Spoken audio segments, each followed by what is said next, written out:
Hello everyone, Kevin Stevenson here with the Get Me the Geek show, and we've got another episode coming up for you today. We're going to talk about home automation, smart homes. What is it? Do you need it? Do you even know what it is? All right, let's get started.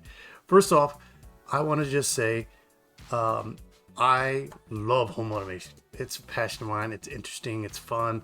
All that good stuff. But then you might ask yourself, well, what does that mean? You know, like, do you have that in your home? I do. But, a lot of people, I think, don't even know what it is. Well, first off, let's just start by the basics. Basically, smart home, the term, home automation, the term is just adding these little smart devices, this IoT devices to your house to make your life easier. Simplest example I can think of is a smart bulb. You go down to Home Depot, go to Amazon or Lowe's or wherever, even Walmart, and get it, and you go get this bulb that says Wi-Fi smart bulb or Zigbee Z-Wave smart bulb. You take that bulb, you plug it into the socket of your lamp, and you connect it to your Wi-Fi, and then you install an app on your phone, and you can turn it off and off from your phone. Well, that's kind of convenient, but for most of you, you're going to want to do something more convenient. That's why you're going to want to start with the first smart device you buy is something like this. This is the Amazon Echo Dot. You may also buy the Google Home Mini or Nest Mini, whatever they're calling it these days. They have brand problems. But these are called smart speakers. And why should you start there? Well, you're going to get your most bang for your buck by using these, because the smart speaker is going to be your easy gateway to talking to your smart home. Plus, let's just talk about these smart speakers for one quick. I'm going to use the Google one for my example. I'm going to say, "Hey G," because I don't want to trigger anybody's devices if you do have them.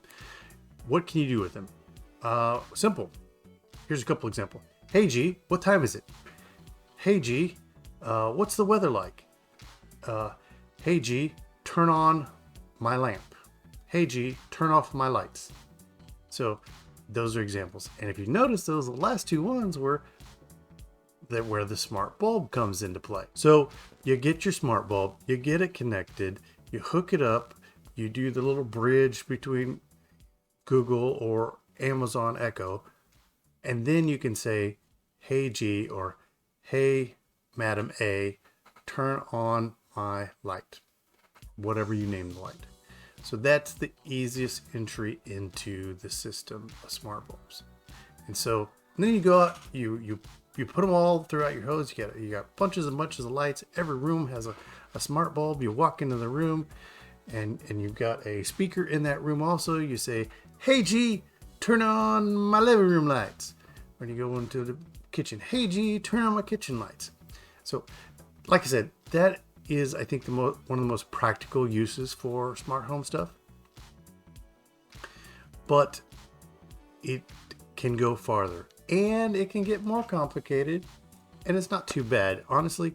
So light bulbs, you can find Wi-Fi versions.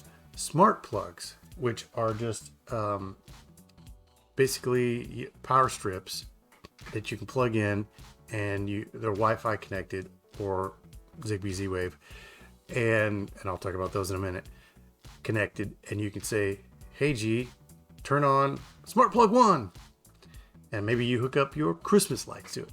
So you have your Christmas tree connected to your smart bulb. And then you get home from work, you say, "Hey G, turn on my Christmas."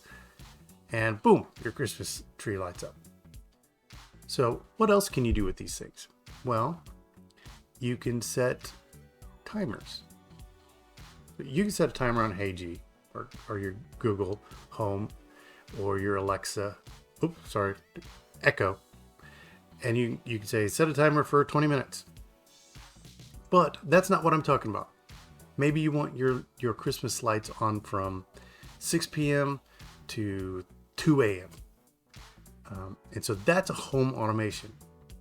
So you go in there and you use, if you bought the Wi-Fi plug, you would have to go in maybe to the app and see if they have some schedulings where you can schedule that light, or that switch or light on or off during a certain amount of time. One of the cool things about smart bulbs is you can get them in colors.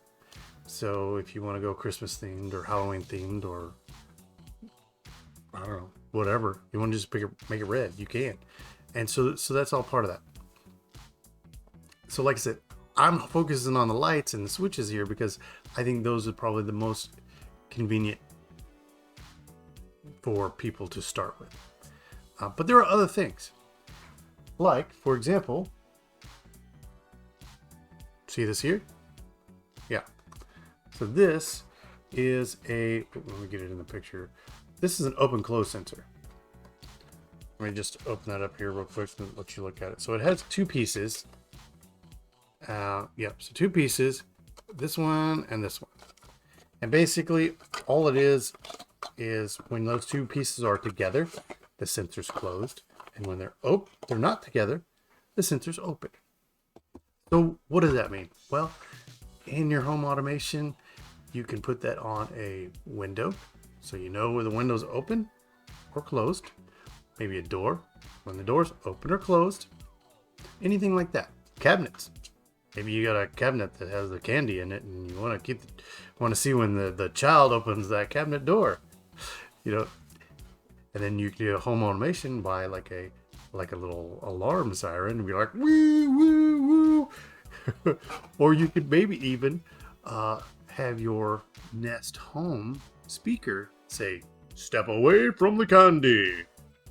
Like I said, there's lots of fun things you can do with these like that. So, also, let's just see, here is another one. This is a motion sensor. So maybe you want to put this in your garage so that you can see motion when there's motion in the garage, or something like that. So those are two examples. Another good example is locks. There are locks out there that you can connected locks, smart locks. And so those things can be paired with your open close sensor. So like, for example, one of the things I do is that I have a smart lock. And so whenever the door is unlocked and open and you close it, 15 minutes later, it locks it back. So how does that work? Well, the lock is connected and the open close sensor is connected. What happens is I have a routine on automation that says when the open close sensor closes and the door is unlocked, start counting 15 minutes. 15 minutes comes up, sensor's closed, door's unlocked, lock it.